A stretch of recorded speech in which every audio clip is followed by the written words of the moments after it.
Vancouver Island's east coast. Beautiful beaches, warm climate, a great place to sit back and relax. But over the last decade, a mysterious, deadly disease has been spreading here. I knew there was something serious going on. I thought, I'm dying, you know. When it gets disseminated, it's not curable. It was a new disease that our physicians and our veterinarians needed to learn about. A team of scientists launched an investigation to find the culprit, but they never thought the trail would take them to the tropics and raise troubling questions about climate change.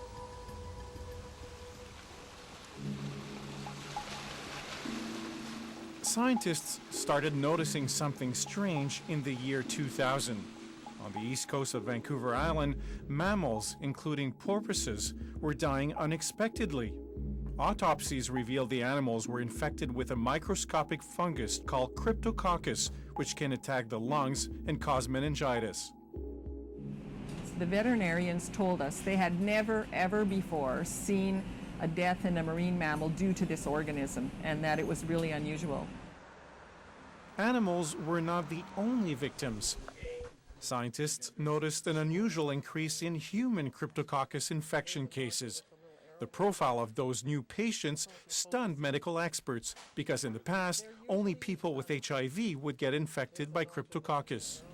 And this was highly unusual because we normally get maybe 1 or 2 cases a year in very select individuals, usually patients at the end stages of HIV. And when we reviewed those cases, none of those patients had HIV. One of those patients was mill worker Ken James. He became ill in 2001. I was having night sweats, I was having headaches, very fatigued, dry cough. I knew something was wrong, but I didn't know what. James was diagnosed with a Cryptococcus infection. His doctor told him he had a 4-centimeter lesion on his right lung. And I remember sitting there thinking, I can live with one lung. And he said, then there's a smaller 2-centimeter lesion on your other lung. I thought, I'm dying, you know. The BC team of experts reviewed scientific journals and learned of the existence of another species, Cryptococcus gattii. It can attack healthy humans, but there was one problem. It had only been found in tropical countries. We found that we were looking at a very unique tropical species of Cryptococcus that was not supposed to be on Vancouver Island. The normal range for that fungus is Australia, Papua New Guinea, goes as far as Hawaii, Mexico, the shores of tropical countries. But Ken James and the other Vancouver Island patients had not traveled to the tropics. So how could they have become infected by an organism never before seen in Canada?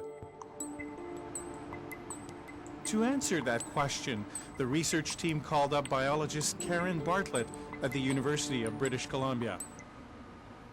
What was special about this particular phone call is that we were talking about an organism that shouldn't be here. And it would be the equivalent of somebody telling me that Godzilla had just walked past the building.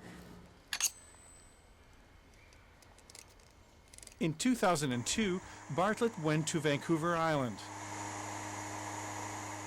She collected air samples and took swabs of tree bark. What we knew about the ecology of this organism was that it must be in the environment, because that's the only way that they could be exposed to it, is by inhaling the organism from the air. Patients themselves gave Bartlett an important clue. Many of them, including Ken James, had gone to a campground north of Nanaimo. He went there with his family. This was the main gathering area. This is where we did our breakfasts and our lunches. Bartlett took hundreds of samples at random in that park. And bingo, the sample from this tree turned out positive. It was the needle in the haystack. Once we found the needle, then we knew that we would probably find more, and which we did. Bartlett discovered that Cryptococcus could also live in the soil up to 15 meters away from trees. She then found the organism living all along the east coast of Vancouver Island. This tropical fungus is now well established in Canada. But how did it get here? That's the $24,000 question. That's what we're still trying to figure out. It's still a total mystery.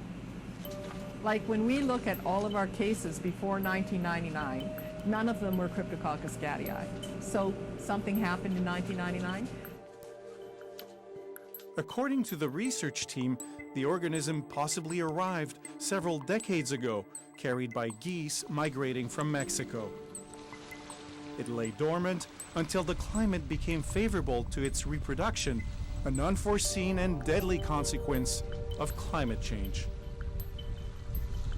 When we check with our climatologists, the airport temperatures are really important to monitor, and we know that over the last 50 years, the mean temperature at the airport in Nanaimo has gone up 2 degrees. And as we saw that prolonged, dry, warm trend, and accompanied by warmer winters, the organism, which now is advantaged by that, advantaged over the other organisms in the soil, could replicate until it got to a concentration that it was more likely to become airborne. The emergence of this microorganism in Canada is troublesome because the BC strain is much more aggressive than the tropical one. 7 times more people are contracting it, and the strain is deadlier. No place in the world has had as many cases in as short a period of time as we have had here. And that raises many questions of whether the organism has acquired new genetic information that has allowed it to become more pathogenic, for example, or more virulent. But these mucoid ones in there, we should probably work those up. Okay. Because that could be a new crypto on this patient. Okay. In Canada, more than 30 people get sick from it every year. 9 patients have died, including a 26-year-old Nanaimo man.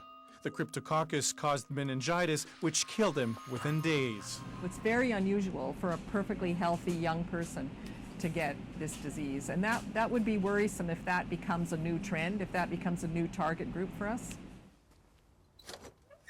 Most people who come in contact with Cryptococcus don't have to worry about it because their immune system can protect them. But for those who do get sick, like Ken James, there's no time to waste. An early diagnosis can make the difference between life and death. James recovered after taking antifungal medication. I don't think we can live in fear of it, but I think it's important that people understand that that disease is there and that it's important to get proper diagnosis. Cryptococcus gattii is mostly contained to the east coast of Vancouver Island, but cases have been reported in Oregon and Washington State. For scientists, this case is a warning about the serious consequences climate change can have on humans. That is going to have a tremendous impact on how we practice public health.